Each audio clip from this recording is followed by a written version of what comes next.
Hoje, a gente vai fundo em um dos momentos mais dramáticos e talvez mais decisivos de todo o livro do Apocalipse. É o momento da abertura do sexto selo, quando a realidade do céu colide de uma forma que ninguém pode mais ignorar com a Terra.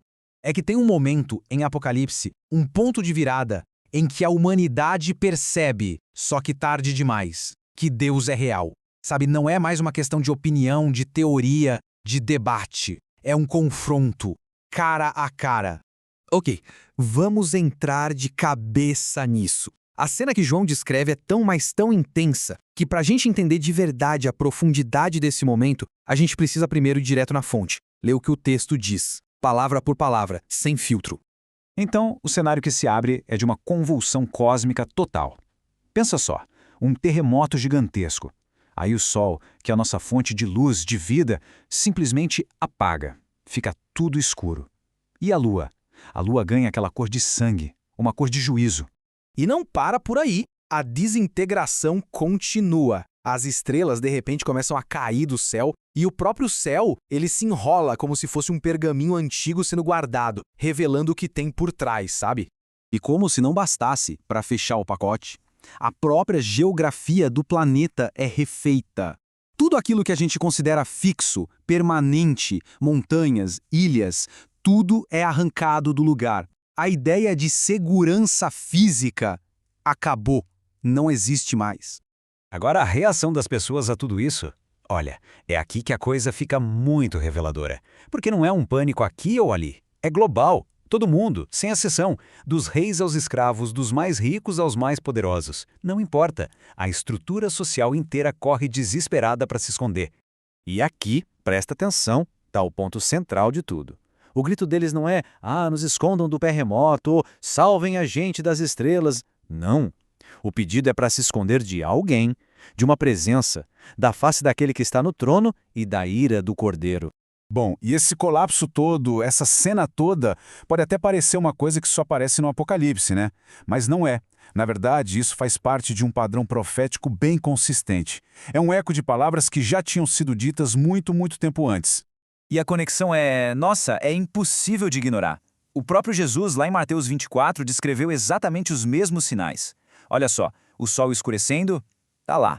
A lua sem brilho, também. As estrelas caindo, a mesma coisa. E o mais importante de tudo é o tempo. Ele disse que isso aconteceria logo em seguida à tribulação daqueles dias. É a mesma linguagem, os mesmos sinais, a mesma ordem dos fatos. E é justamente essa conexão com o que Jesus falou que nos leva para uma distinção teológica, que é super importante, mas que muita gente confunde. A diferença entre o que é a tribulação e o que é o dia da ira de Deus. Vamos entender isso. A tribulação, de um lado, é um período de caos, de perseguição, mas que é gerado pela humanidade, pelo sistema do mundo. É aquela pressão toda que a Bíblia já avisava que a igreja iria enfrentar. Já a ira divina, bom, isso é outra coisa. É uma intervenção direta de Deus. E o sexto selo é o ponto de virada. É exatamente aí que a chave vira, de um para o outro. E o próprio texto não deixa nenhuma dúvida sobre isso. As pessoas gritam, porque é vindo o grande dia da sua ira. O tempo verbal aqui é a chave. É vindo, ou seja, acabou de chegar. Tudo que rolou antes, nos outros selos, era a tribulação. Agora, com o céu se abrindo daquele jeito, começou a ira. Então, com essa distinção bem clara na cabeça, a reação das pessoas ganha uma outra camada de significado. O que a gente vê ali é o colapso completo, total, de tudo aquilo em que a humanidade confia para ter segurança. Vamos voltar para esse ponto porque ele é o coração de tudo isso. O terror deles não é do evento em si, é da presença.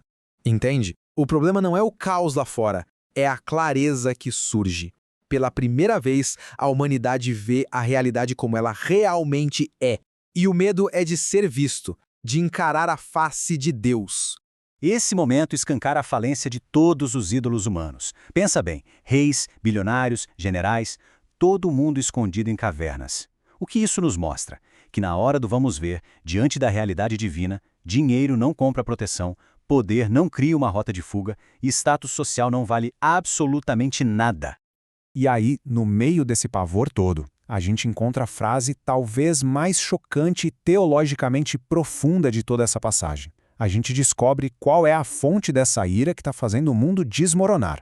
É a ira do Cordeiro. Isso é um paradoxo gigantesco, né? Porque o Cordeiro é o símbolo máximo do sacrifício de Jesus, da graça, do amor que se doa. Mas aqui, a mesmíssima fonte de misericórdia é quem está executando o juízo. Isso revela uma verdade muito profunda. A rejeição da graça não deixa um vácuo. Ela leva, inevitavelmente, a um encontro cara a cara com a justiça. E o mais interessante é que o capítulo não acaba com uma grande explosão ou uma conclusão. Ele termina com uma pergunta. Uma pergunta dramática que fica ali, suspensa no ar, ecoando nesse silêncio do universo desmoronando. E quem poderá subsistir? Ou seja, quem vai conseguir ficar de pé? Diante dessa revelação, dessa ira toda, quem tem estrutura para não se desfazer completamente? O texto deixa a gente nesse suspense de propósito, sabe? A pergunta não é só para causar efeito, ela exige uma resposta. E o autor do Apocalipse está só arrumando o palco para começar a responder logo em seguida. E a resposta começa a aparecer já no capítulo seguinte, o Apocalipse 7. Quem consegue ficar de pé? Bom, são os selados, aqueles que foram marcados para proteção. São os preservados, são aqueles que no meio do colapso do mundo pertencem a Deus. Então, o que a gente tira de tudo isso? Essa profecia não é só sobre um evento apocalíptico num futuro distante. Ela revela uma verdade fundamental sobre o presente. Hoje, ainda é possível viver como se Deus não existisse. Mas vai chegar um dia em que essa opção simplesmente não vai mais estar na mesa. Por isso, a verdadeira questão que este selo deixa para a gente não é ficar tentando adivinhar quando isso vai acontecer. A pergunta que fica ecoando é sobre preparação. Diante da certeza desse confronto, a reflexão se torna: o que faz com que uma pessoa não precise gritar para as montanhas caírem sobre ela? O sexto selo, então, não é o fim da história. É o momento em que a humanidade percebe que o fim chegou, e chegou perto demais. Na nossa próxima análise, a gente vai mergulhar na resposta para aquela pergunta. Quem poderá subsistir? Porque a história não é só sobre juízo. Deus também tem um plano para separar e proteger quem é dele.